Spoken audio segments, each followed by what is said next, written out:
This podcast is for you, the modern man. I'm Dr. Truong, your host. I'm an intimate health medical doctor and best-selling author of the book Erectile Dysfunction Fixed. I'll do a deep dive into sexual health and performance and how it affects men of all ages and backgrounds. So let's get started, and be sure to visit my website at sexualhealthformenpodcast.com for more information and resources from the show. See you on the inside.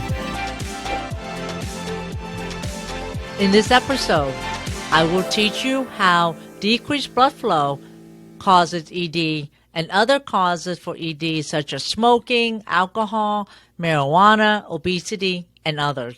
And some you may not even know about. Since erection depends on the blood vessels that serve the penis, it's not surprising that vascular disease is the leading cause of ED. There are multiple ways to have trouble to develop in the course of an ED, of an erection. The most common type of vascular disease is atherosclerosis, which occurs when fatty deposits build up on the artery walls and narrowing and clogging them. Imagine a pipe that is clogged up with hair and debris that prevents water to flow through the pipe. The restriction in blood flow can restrict the erection to occur, and especially in the arteries that supply the blood to the penis. High blood pressure, high cholesterol, diabetes, smoking all contribute to this condition, such as atherosclerosis.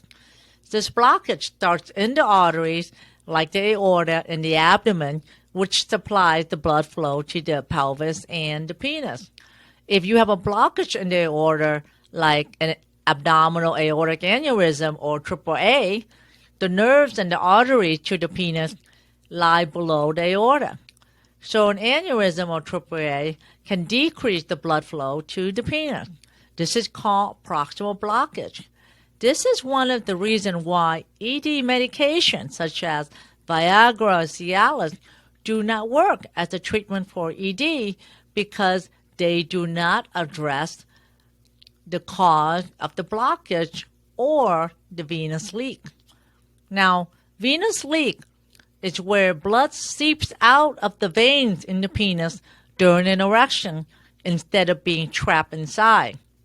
As a result, a man can get an erection, but he cannot sustain it. If the veins do not constrict enough, blood will leak back into the body, softening the erection. Many men with this type of ED find that they can get a firm erection at first, but gradually lose firmness. And in fact, venous leak is probably one of the most common causes of ED. Venous leak is often in younger men. Several factors can contribute to the venous leak and ED. Vascular disease, such as affecting the blood vessels, radiation therapy for cancer treatment, diabetes, Peyronie's disease, nerve disorders, and anxiety. Falls, traffic accidents, and even trauma can damage the arteries, veins, and nerve that produce and sustain an erection. Example is the pelvic fracture. A 2020 study in JAMA Neurology found an intriguing link between a history of concussion in former professional football players and ED. The more symptoms of concussion reported by the players, the more likely they were to receive medication for ED later on in life. Even prolonged exercising on a rowing machine or bicycling on a seat that's too hard can cause ED by injuring some of the nerves or artery in or around the penis. Now, I will talk about bicycling and ED and treatment for this in the next few episodes. Diabetes can cause ED in at least two ways. It can harm the nerve that tells the arteries in the penis to open, and it can also restrict blood flow by damaging the blood vessel. People with diabetes often have high blood pressure and high cholesterol, which then compounds a condition that impairs blood flow. Men with diabetes are 4 times more at risk to have ED. The ED usually develops gradually and may not be as rigid and cannot be sustained. Sometimes ED is the first sign that a man has diabetes. The worse the blood sugar control, the worse the ED. Let's talk about hormones. Testosterone helps spark sexual interest or libido. You might think that low level of the testosterone hormone can contribute to ED. Low testosterone can indeed play a role, but there is no simple correlation between low testosterone and ED. Some men with low testosterone level have ED, but others do not. Nor does low testosterone therapy or testosterone therapy necessarily solve the problem in those who have ED. A study based on data from the Massachusetts Male Aging Study point to a complex relationship between erectile function and sex hormone. In an analysis of these tests drawn from 625 men, ED was not associated with below normal levels of testosterone. Hypogonadism is the most common cause of ED. This means that testosterone produced by the body, mainly 90% in the testicles and about 10% in the adrenals, fall below the normal range, which is below 300 nanogram per deciliter or free testosterone of 5 nanogram per deciliter. Usually, the total is being measured because total testosterone, which is bound to a protein called sex hormone binding protein, is more stable throughout the day than the free. But I usually order both. The bottom line is men with possible symptoms of androgen deficiency or testosterone deficiency can actually discuss it with their doctor and request a blood test to measure the testosterone level. But even if your level is low, treatment with supplemental testosterone won't necessarily restore erectile function, although your libido will get a boost, as well as getting more energy, focus, and more muscle definition with testosterone supplementation.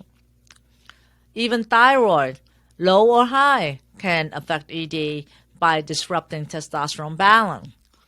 Being overweight, no exercise such as sedentary activity, poor diet contribute to ED. 80% of men with ED are overweight or obese. Have BMI of over 30. And the belly is a risk factor for ED. Having a 42-inch waist is more likely to have ED than men with 32-inch waist. In a study that was in the Journal of Sexual Medicine, the results showed that men who exercised less than the recommended 150 minutes a week were 40 to 60% more likely to experience ED than more active men. So how much exercise is good? In a study in the Journal of Sexual Medicine shows 2 hours of strenuous exercise such as running 6 miles per hour or fast swimming, or 3.5 hours of moderate intensity exercise such as dancing or doubles tennis, or 6 hours of light exercise such as walking.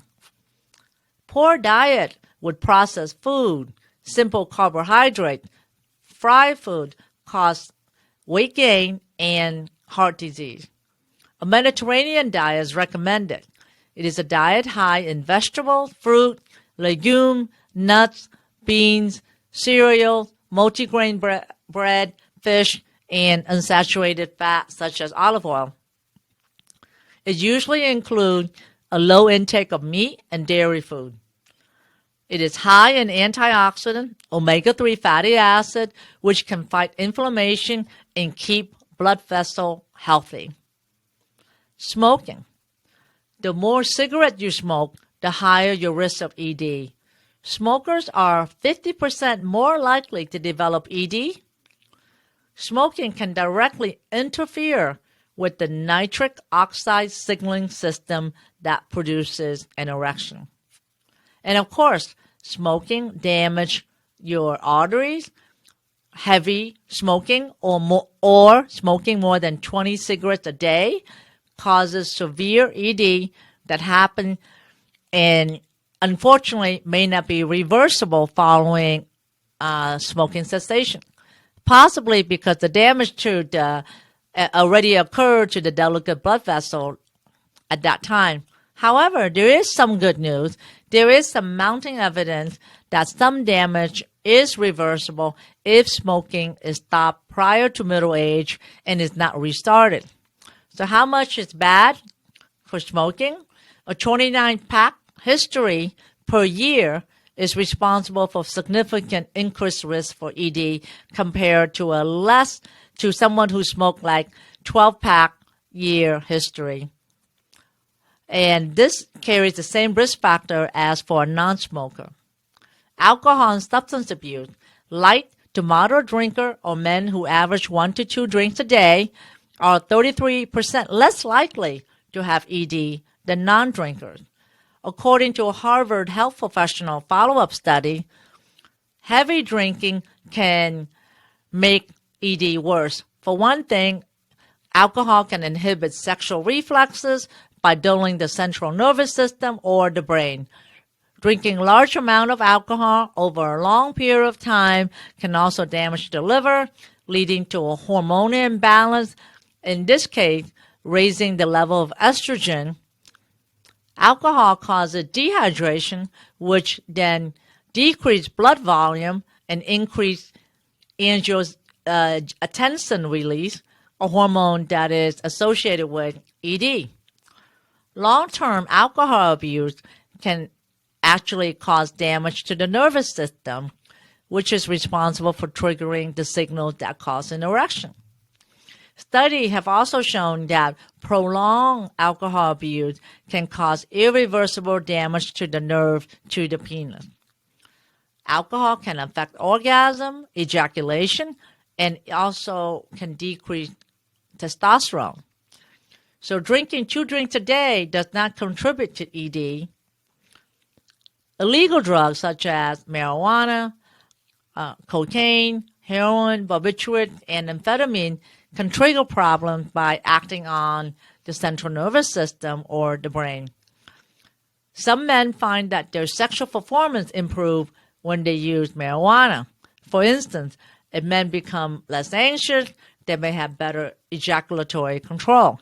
However, other men experience sexual problems with marijuana, such as the following, like low desire.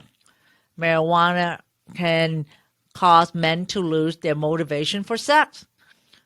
For a firm erection to occur, the smooth muscle tissue in the penis needs to relax to allow blood flow to come in. However, if THC is combined with CBD receptors in the penis, this process becomes disrupted. Also, marijuana can make men too relaxed to have a firm erection. Studies have shown that men who use marijuana regularly are more likely to have trouble reaching orgasm. Marijuana can increase a man's level of dopamine. It's a neurotransmitter that's associated with pleasure and reward. It may also heighten anxiety. Both of these situations can result in premature ejaculation. The extent to which marijuana impairs a man's sexual function can depend on the dose and frequency of use. Men who use higher dose or use it more frequently are more likely to develop sexual problems than those who use marijuana only occasionally. Also, some people are more sensitive to marijuana effect than others. In the next episode, I will talk about treatments of ED, so stay tuned and I'll see you in the next episode.